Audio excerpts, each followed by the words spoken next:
Hello everybody and welcome back to the Burlington Northern Black Diamond Division Model Railroad. As promised, I'm going to do an update video. So it's been about 2 years since I did the last one. I apologize, it has been a hectic time for us.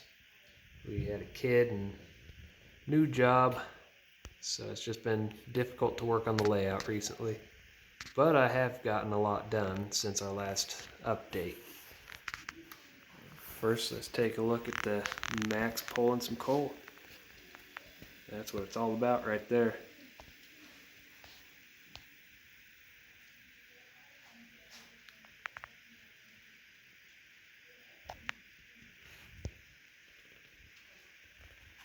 So let's move over here to where we last left off with the track.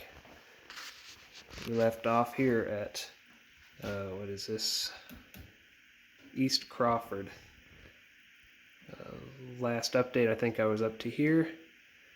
So now I've got track laid on the entirety of what will be Crawford Hill.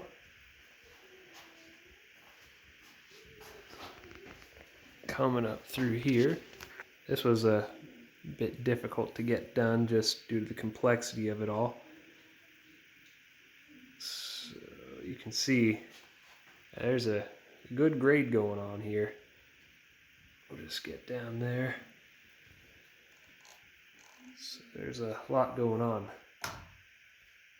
over here. It's cool to watch the trains meet coming down the hill, and I have tinkered with the manned helpers, and yeah, you kind of need them coming up this hill with a nice loaded coal train, just because those trains are so heavy.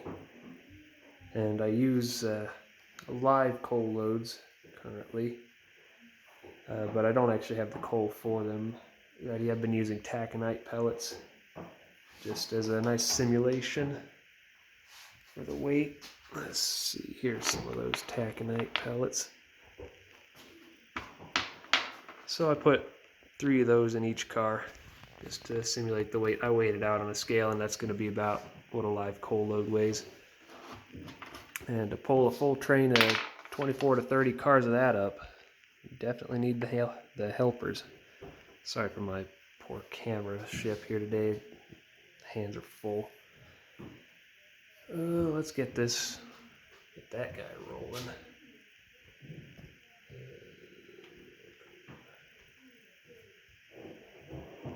There we go.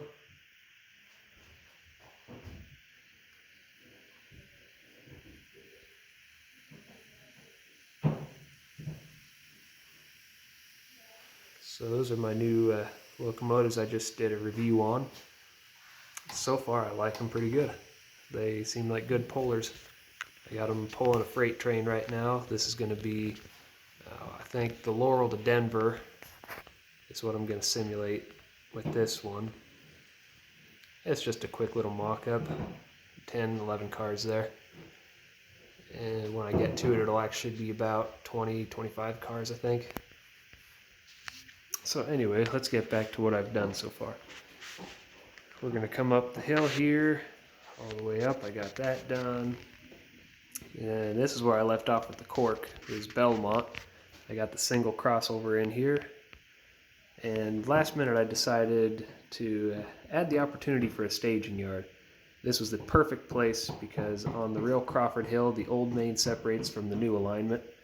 It kind of takes a curve off, up in a slightly different direction, goes at a steeper grade. So I left myself the option. I can punch through the wall there and put a staging yard in if I ever want to. But then we come along here, along the plains of Nebraska, and we'll get to, shoot, what is this? West Hemingford right here.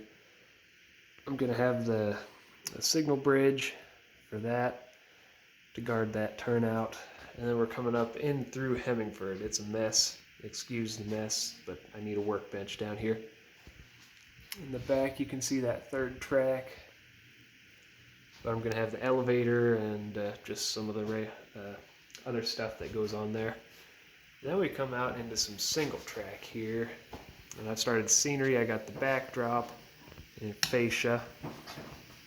And we can see these guys coming through. I think this is going to be one of my favorite scenes, just with that gentle curve there. I'm going to have a set of searchlight signals right there. So then moving on, I got more of the sub scenery in. I'm using paper towels with plaster on them for that. We're going to see how it works. But we'll use maybe 3 layers of that. And we come up over here. I'm going to put a bridge in there. This is just to provide support for track. And we come along further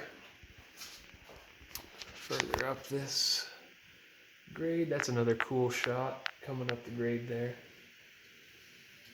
You always gotta love a nice S curve.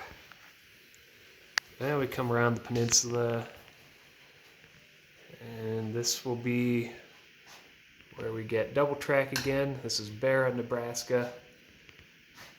I got all this up through here done, and then my final mainline switch is going to be here. That's going to take us to the power plant. I have not gotten any of that done yet, but I do have the sub road bed in. I might get the track done later this week if I feel like it. I don't know, I kind of want to do some scenery now. As far as visuals, that's all that's new. I did come back through and redo the wiring, just because it was a pretty big mess before. It was not functioning properly either. So that's the new stuff. Here's an example of what I had as the old. So major upgrade in my opinion. It'll be a lot more reliable. So yeah, I guess quite a bit done actually, now that I think of it, since the last update. So I'll try and make these a little more often. Like I said, I don't get a lot of time to work on this anymore, sadly, just with the new job. It requires a lot of attention. So, thank you for watching, and oh, I got one more thing to show you, I guess. Just because it's so darn cool. I'm a railroad signal collector in my spare time, so I got a searchlight mechanism that's out of a US&S H2 searchlight. So when you flip the switch, it changes color. You got 3 colors. This one's got red, green, and orange, or yellow, amber, whatever you want to call it. But those are just really cool, the way they operate.